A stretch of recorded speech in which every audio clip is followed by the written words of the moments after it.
my name is Kaylin Otto, and I run the Wonder Woman online blog. So, you may or may not know me, but like I said, I run a blog online about travel, and I cover so many issues as well.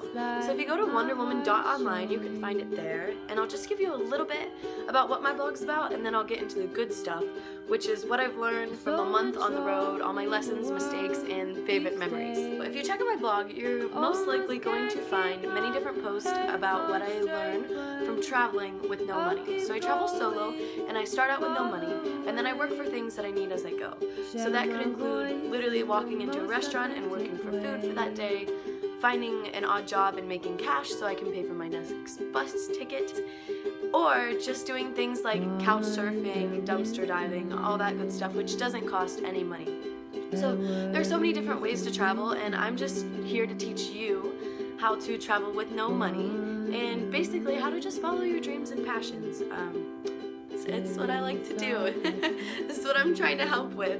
But other than that, I am an activist, and I do a lot of different things for social justice movements, so you can check out work there too to get inspired. Also, I started a podcast which just keeps you up to date with what I'm doing on the road, how I'm doing different things, and then I interview amazing humans that I meet along the way, and they tell me their incredible stories that cover a really wide variety of things like that.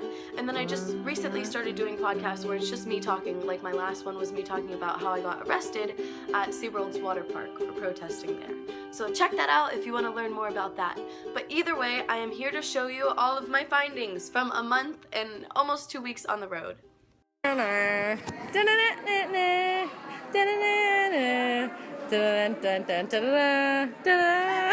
So on May 22nd, I flew out of North Carolina and I flew into California with two friends from North Carolina, which are amazing! Shout out to Arwen and April. But we went to Berkeley as our first stop to the DXE Forum.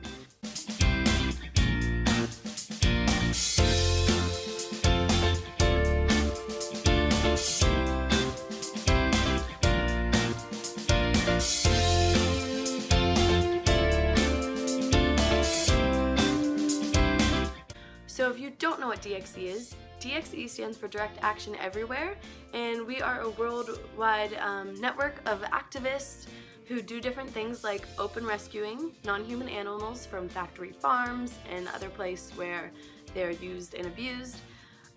We do protests, disruptions, we get things out into the media so the whole world can kind of start to think about and see these issues surrounding non-human animals. And we're really this group of people who is so against using animals for food, for products, using them as items, just seeing them as property and material instead of seeing them as individuals and who they are. So we do lots of activism, lots and lots of activism. And so I went to this place where we had a forum, and there were about 200 to 300 of us, I think, and we were really there to learn about how to be better activists, to do amazing actions, and I think really too to just connect and get to know each other and feel more inspired and kind of keep that fire going, that fire lit. Anyways, let me think. There are going to be a series of 4 or 5 questions that I'm going to answer for each event. So first I'm going to explain to you what they are. Second, I'm going to tell you the one thing that really surprised me about this event. The third thing will be what was the hardest part. The fourth thing will be what did I learn? I don't know if I did that right, but you get the point. We'll figure it out as we go. So one thing that really surprised me about the DXE Forum was that I didn't know we were going to do an open rescue in broad daylight. So if you're not familiar with open rescues, it's like I just said, where you go into a place where animals are being used and abused or used as food or whatever that is, and you rescue them. And they're usually not done in broad daylight. They're usually done at night, and you go in with cameras and lights and things like that, and you make a video of this rescue and you post it on the web, all that good stuff. Well, this time we just did it in broad daylight. So on one of our last days of the forum, we walked right up to a slaughterhouse in Chinatown in broad daylight with tons of activists, and a few select people walked inside. They documented the conditions that these birds were living in, and they rescued 6 birds, different types of birds, from the slaughterhouse. We all stood outside with our flowers, and we all remained nonviolent. and very peaceful, and it was just a really powerful time to think about why we were there and what we were doing and who we were there for. And by that I mean the non-human animals inside. So Wayne, which is one of the founders of DXE, got arrested that day, but that was the only arrest. So from walking in the middle of the day to this slaughterhouse, refusing to leave, and rescuing 6 birds, there was only one arrest, and it was a really powerful action. And after that we went to City Hall and we took them, our ideas in this proposal to have Berkeley be the first city where animals are not just seen as property or items. So that was really powerful. What was my second question that I said I was going to ask? My favorite thing about the forum was that I realized that it's not just me who lives this way and thinks this way and wants liberation for everyone, that there's this whole community of people that are amazing and inspiring, and that this is a real animal rights movement, that this is a real movement, and that we're actually doing things and making progress. So that was my favorite thing about the forum. The hardest thing I think about the forum was that I had to revisit different scenarios that I've already been in life, or different graphic images that I had in my head, or different feelings of just hurt and pain for non-human animals who are kind of stuck in the system. They were constantly being brought up by photos and videos and conversations and things like that, which is so important.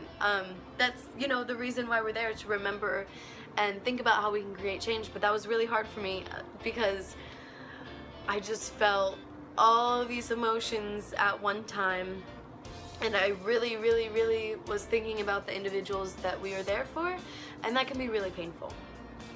The thing that I learned from the forum is that it takes one person to start a movement, and then it takes other compassionate people to keep that movement going, and then it takes time to really start that movement up, and then after that you really just need passion and love to fuel that movement, and then that movement creates change, and that we have the power to do this every single day at every single moment.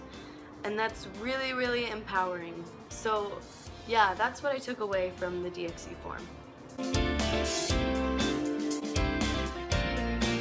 So after that, my next sort of event that I did was going to stay with my friend's dad in their RV, which was so cool because I have an RV at home, but I don't usually spend like more than a week in it. I don't even know if I've spent a week in it before, but it's just a different life, a different lifestyle. So at this point I needed some rest after the forum, so I really, really enjoyed having time to just kind of kick back, catch up on blogging stuff, read, catch up on sleep, all that good stuff. And my friend's dad is amazing. Let me just say that. So if you go back and you listen to my podcast, his name's David Sumner. And I interviewed him because he is a 911 operator and he's done all these other really cool things. So when I was there, David and I talked like the whole time. We were just two chatterboxes talking the whole time because we had so much to talk about, and I had so many questions that I wanted to ask him. So the one thing that surprised me about staying at David's house was that two people who are living on completely opposite sides of the world, he is a masculine person who has had children and is at a different place in life, and I'm a femme who is younger and exploring and living on the East Coast, and we had all these things to talk about, and it was really just awesome to find a friend and someone who you don't really expect to be a friend in the first place, if that makes any sense. So that was something that really surprised me about staying there. Something that I really liked about staying there was just having time to recuperate. So I feel like I can run all the time, and I can run myself till I'm dry and don't have any energy to do anything left. But I have to practice self-care, or else I get to this place where I just stop and crash. So that was something that I really liked about staying there. And what was the hardest part about staying there for me? I guess I have to answer this question because I'm the one who said that I would answer that question. But there really wasn't anything hard about staying there for me. I really had a really easy time getting along with David, and just relaxing during the day. So yeah, that was about it. And what I learned from staying there is that I learned that you can really find friends anywhere, and that you have no idea what people have gone through or lessons that they've learned or things that they experience until you actually ask them. I would have never guessed that David had done all these things and seen all these things and experienced all these different experiences until I asked him and really got to know about his life. So that's definitely one of the biggest lessons that I learned there.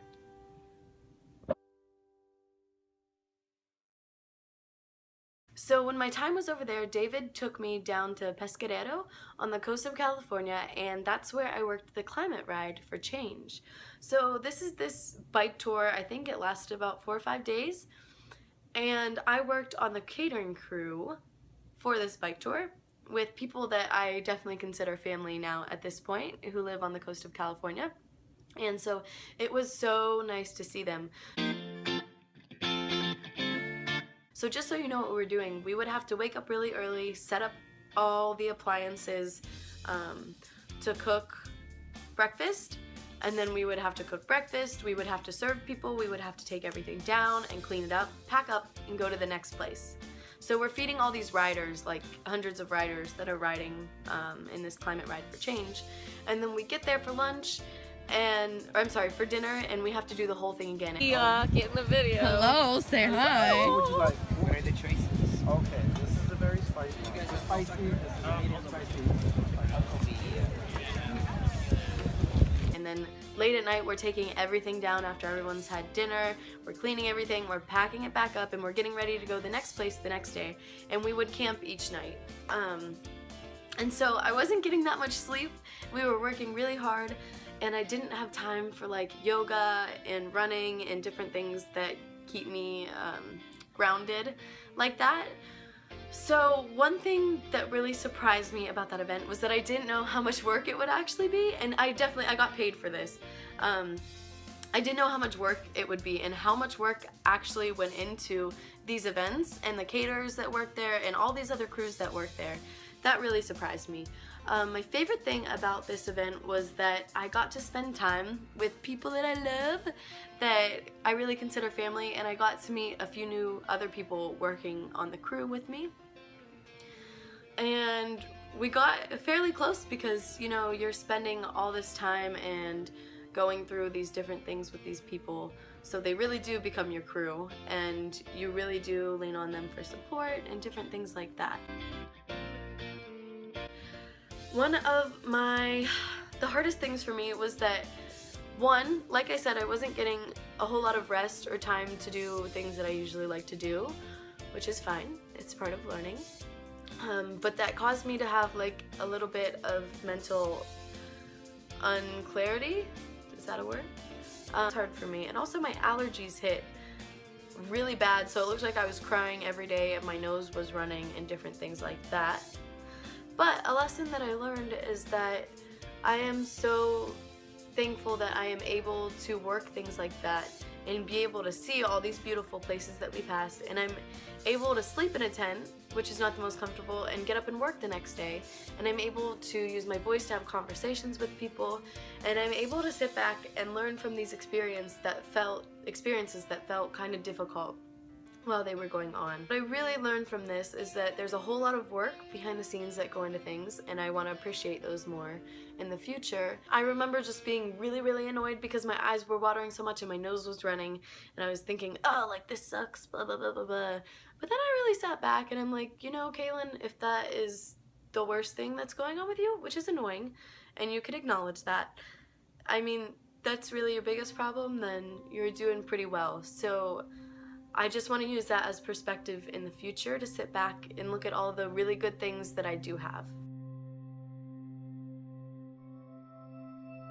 So one little thing that I wanted to mention that I really, really appreciated was that when I was leaving the climate ride for change, I just ended up talking to this person who seemed really random to me at the time, and I was asking them how their ride went and different things like that because I was about to take the bus from wherever we ended up to LA. And you know, they were asking me what I was doing and where I was going, and I said I'm going to LA, but I don't have a place to stay. I don't really know what I'm doing. And this person was like, hey, well, I'm house sitting for my friends, and let me ask them if you can stay with me, and you know, I'd love to give you a place to stay. Just don't steal anything or do anything like that. And I thought that was amazing. So I ended up doing that, and I went and stayed for a week with this person in their best friend's house. So we were just kind of house sitting together, and that was another time where I had a lot of free time to kind of rest and catch up on work and catch up on sleep and things like that. And then after that, I went to Venice Beach.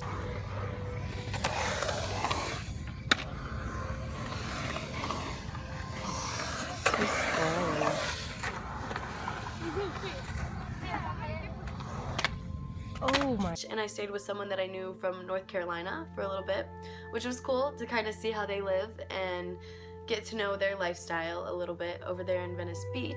But we gotta back it up for a second. Before I get over there, there was something also that was really cool about leaving the Climate Ride for Change thing, because when I was on the bus, I was just kind of asking different people how to get around once I was in LA and which buses to take and things like that. And someone else also asked me what I was doing, and I explained like my traveling and my travel blog and stuff, and they really wanted to help me, and they ended up giving me this vegan, cruelty-free sunblock, because they're like, I don't know what else to give you, but I really want to help you out. And that was so helpful. I use it a lot. It's one less thing that I have to try to make money to buy. I know that it has good ingredients in it, and that was just so kind. Like, that someone just really wanted to help me, so they gave me something that they use all the time, and I so appreciate that. That just melted my heart. Someone also paid for my bus ticket, which was like $1.75, I think, but I didn't have quarters on me, and they paid for my bus ticket to get me where I was going in LA when I got there. So things like that have just happened to me this whole time. People are so kind. And I just want to give a big thank you for everyone who does things like that for me. And I hope that I can, you know, pass that on in my travels to other people. So when I ended up getting to LA, I stayed with a friend, Nathan, who I also did an interview with on my podcast about psychosis and different things like that, which you should definitely check it out because it was a lot of things that I didn't know. But anyways, I had a really good time with them because we just stayed up late each night talking and really sharing experiences and feelings, and I appreciate that so much. I love that. I found another human who I can really relate to and lean on for support and be honest with. Oh, whoops. I miss you, Nathan. Another human that I can really just be excited about the future of this planet because I know them. Because I know that they're doing good things and that they have good intentions and they have passion and they have a really beautiful heart. So I just wanted to say that. So there are two more events that I'd really like to cover. One is that I did a SeaWorld protest with Nathan, and we went to the water park, SeaWorld's water park in San Diego with PETA, and I did an action there where we did an orca die-in. So we all dressed up in orca suits, you know, we bought tickets and got in, and then we did a die-in in their wave pool on July 3rd. So there were a lot of people there. Anyways, we stayed there until security handcuffed us, and then police came and took us out. And while we were there, we had a big sign that said SeaWorld kills. And there's so many reasons why we did that, so I will definitely post a link so you can check those out. But also, you should listen to my last podcast that I did that talks all about this situation. It's a really, pat myself on the back, it's a really good story, a really good podcast, and I think that people can really learn a lot from that. So check that out if you want to. But anyways, something that surprised me about this event was that we laid in the water for so long in these orca costumes for over an hour. And something that surprised me about that was that I was so present and focused, and I could manage my emotions and thoughts and energies so well. It was kind of strange, but it makes a lot of sense. So that really surprised me about that event. The thing that I like most about that is that we didn't yell, we didn't say anything, but this action was silent, and that's what made it so powerful, because usually lots of the events I do, we're saying things, or we have a megaphone, and different things like that. But this one was silent, and it was so powerful. That really, really surprised me. Just our presence there had a huge effect on everyone in the park.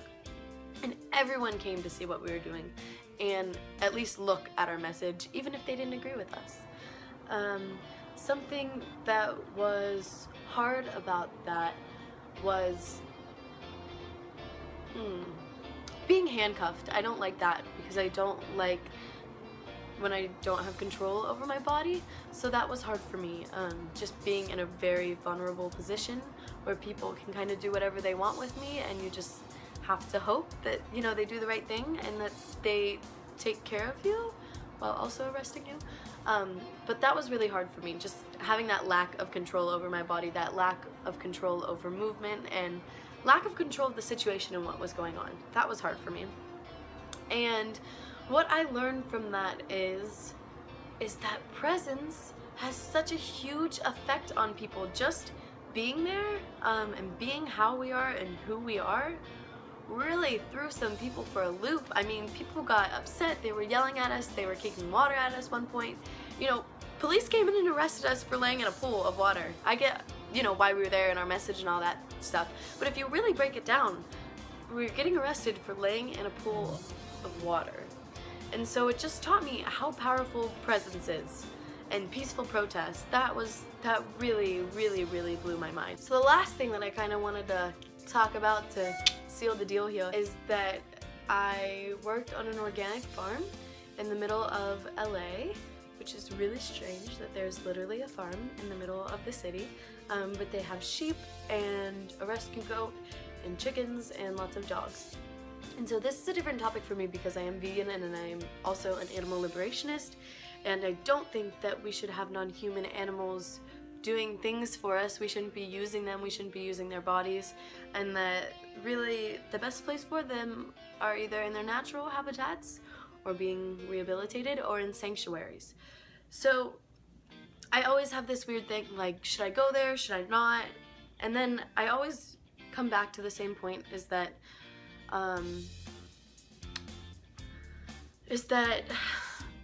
I have to be in these spaces that are not vegan as well, so that we can talk about these issues. If I'm only in places where I'm living in my own bubble and I'm just surrounded by vegans and no one else, then I'm not really gonna reach anyone else, and I'm not really gonna learn about what's going on there and listen to the perspective of others.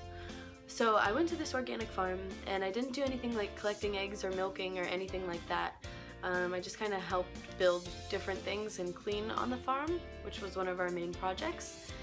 And the owner of this farm is so interesting. They have experienced a lot in life, they've gone through a lot, and they will tell you themselves that they're really like all over the place in emotions and thoughts and plans, and they can't focus on one thing for too long. And when I was there, we were really just opening up the farm and getting it ready to be this community space. So there was lots of physical work to do there, and we would work really long days. I wouldn't get that much sleep, and there were a lot of people there working, and the person who ran it also, like I said, was not very clear-headed. They're amazing, but they're also, you know, really scattered brains. So something that surprised me about working there was that we had so many long hours and everything got really intense and emotional. And something that I really liked about it was that it was once again that kind of crew effect, but even more this time. These people became like my family. It's like there's like this magic ball of energy that attracted all these people who are really asking questions in their life and seeking out others to teach them things, and seeking out others that they can really be connected with on another level. And this group of people, of woofers, of workers that ended up on this farm, literally blew me away. I don't know, I mean, I guess I have, but recently it hasn't happened where I've been in a space where there are so many people where I just want to learn things from each and every one of them because they have so much to offer and they're so different. Like, it was seriously like magic meeting these people and being able to continue relationships with them. So The hardest part for me, soaking up everyone else's emotions and working really long hours. And what I learned from that is that I can't fix things for anyone else. I can't run things for anyone else. I can't change anyone else's feelings around subjects in an instant. I can't take care of everyone's problems. And I really just have to do what I can and then focus on me and take care of me. Because when I'm scatterbrained and all over the place and I feel like my emotions are out of control, I only add to the problems that are going on instead of being a part of the solution. So what I've really learned this time, nailed in self-care lesson, that I have to do me. I have to focus on me, and I have to take time for self-care when I know that it's needed, because I can't control anyone else. So I hope you enjoyed just these ramblings and these videos and pictures and things like that I have to offer. And check in with me next month, because I will have another video up about my lessons and adventures during that month. And I know these are kind of long, but I'm also trying to keep them short so they don't have too many details. But I will be publishing a video that has all the videos and pictures from all this time that I've spent in these different places. So if you want to see these things, if you want to see more details and see what I was doing during the day, make sure that you check that video out. But as always, thank you for watching. I appreciate all your support and love. And if you have any questions at all, please reach out and ask me, whether it's about veganism, activism, yoga, traveling, living with no money, different things like that. I am here to answer and hopefully here to help. Thanks again. Happy travels.